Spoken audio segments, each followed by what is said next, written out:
And we are back now at the end of day 3 of UX South Africa. Welcome, my edit undo people. And today we are chatting with Natalia. Welcome. Hi, Alfie. So you're pretty much fresh off the stage. Can you tell us a little bit about what you're sharing with the audience today? Sure. Well, I think a lot of nerves, firstly. I am quite an introvert, so it was very tricky to kind of do this, but I think it's always nice to put yourself out of your comfort zone. Yeah. I think today what I really wanted to share was just a little bit of my thinking around how we work together. Yeah. So being a product designer, I obviously flip between UX and UI quite a lot, and I know that's not always as common. So I really wanted to just chat to everyone about how can we interrogate our roles. So even if a UX designer isn't doing UI, we understand, the relevance of it and understand how, it all works together in sort of a cohesive system, because that's essentially how we can create like a golden thread through our customer experience, and our products are a lot more seamless because the thinking is all aligned. Yes. Yeah. There was something that you mentioned. I think it might have been in the Q&A section. So you mentioned that you're not necessarily a classically trained designer, and neither am I. I ended up dropping out of university and kind of making my own path. How did you sort of end up in this space? Yeah, I mean, it's interesting. I've been doing digital design for probably around 8 years now. But before that, I mean, I had other jobs which were more sort of editorial design. But my actual qualification is in journalism. It's in English literature, actually. So I majored in English literature. And then when I did my honors in journalism, I did communication design. And that's more like print journalism and a bit of graphic design and all of those. So I had a little bit of design understanding, but the idea of digital was just really not something that I'd been sort of experienced yet or been exposed to. And I think it's something I realized I really wanted to pursue. I started to hear a little bit more about UX design. And I think what kind of happened inevitably after I studied was I realized sort of the work I was doing in print and all that, it really didn't have longevity that I felt, was needed for a career. And when I started to really look around, I started seeing all these really cool agencies, and a lot of them wouldn't even consider hiring me. And I was very lucky that there was quite a cool small studio who was open to actually bringing me on board as someone with minimal experience. I kind of obviously knew the basics from research and all of that, but I hadn't really worked on like a proper website project or an app or those kind of things. And the funny thing is that I actually applied to this agency before and they'd rejected me previously. So I think the second time around, they were like, we're going to give you a chance. And what really helped me, and I can say was the learning curve or the tipping point, was the people that I worked with. They were just so incredible. I had, and he's still a good friend of mine today. That's also the funny thing, how like your colleagues become like family. He was a little bit older, more experienced than me, and he really just taught me so selflessly everything that he knew. And he's one of the most incredible designers I know. And I think from there, I just really got experience by doing. And that's really how I got here today, I think. And I think it's there's always a little bit of doubt when you didn't do things the same as everybody else. You always wonder, like, am I as good as them? Is there something that I missed out? But there's something that there's like it's almost like an instinct that you get when you learn by doing. Because even if you can't necessarily articulate everything, it's almost like you've built up the knowledge yourself, and so you've got an intimate understanding of the knowledge that you have.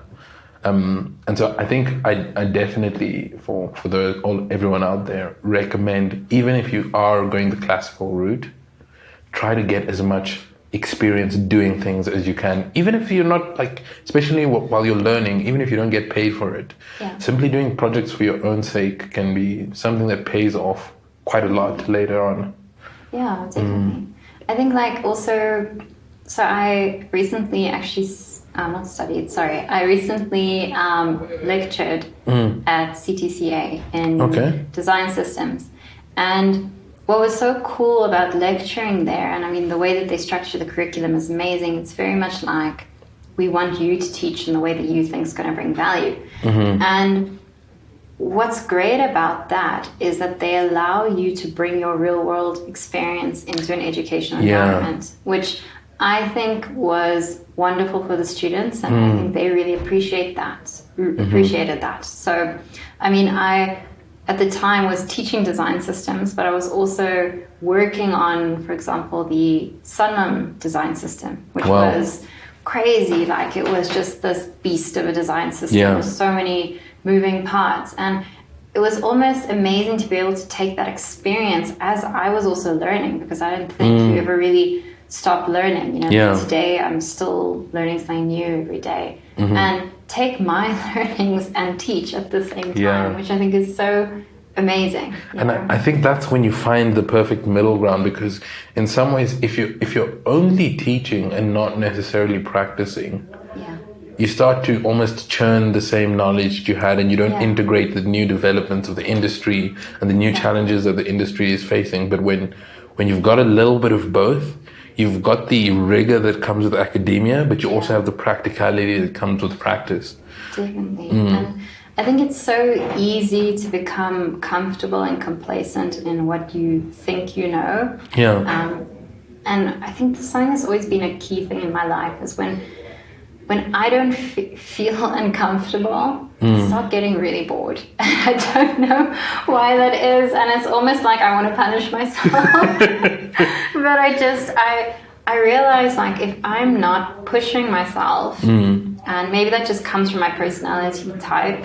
It's weird. It's kind of like this introvert, but I also like get a weird high out of this kind of fun, you know, really pushing yourself kind of environment.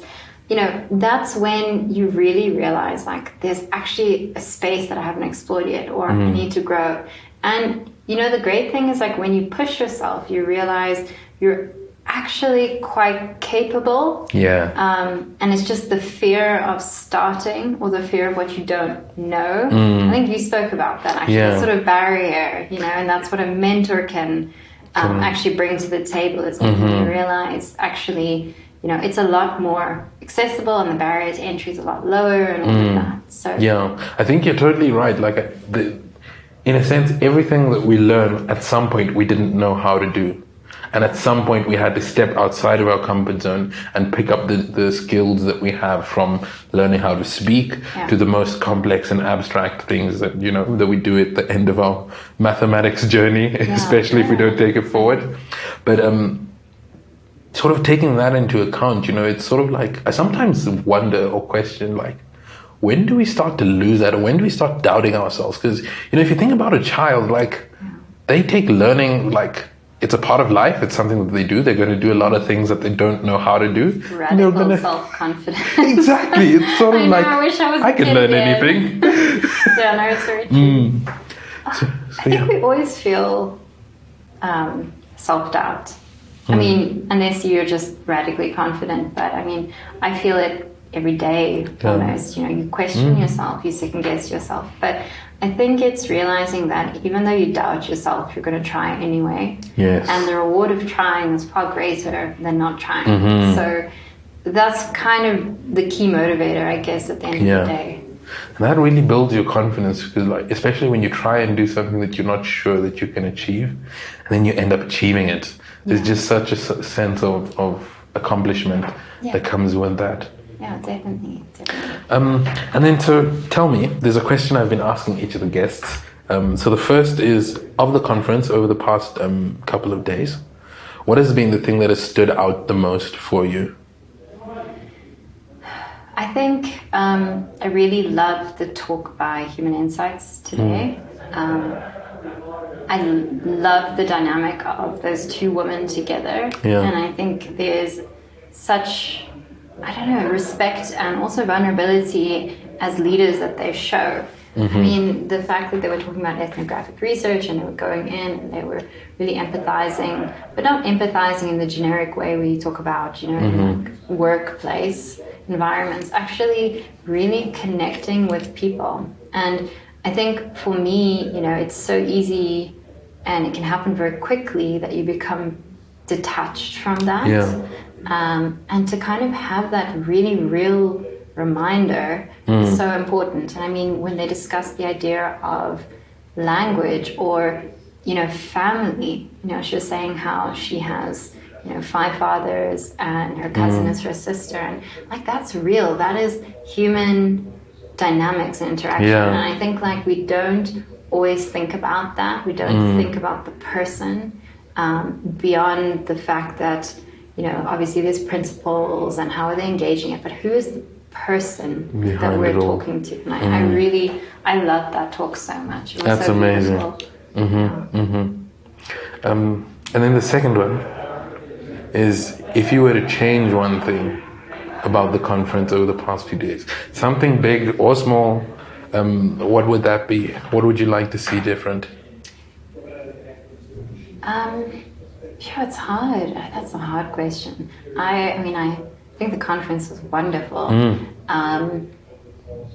Yeah, I think maybe I just wish more people knew about it. You know, and that's probably it. Like, I'm gonna probably say something I shouldn't say. I didn't know about UX Africa until I spoke to Iggy, and it was one of my clients who referred me for it.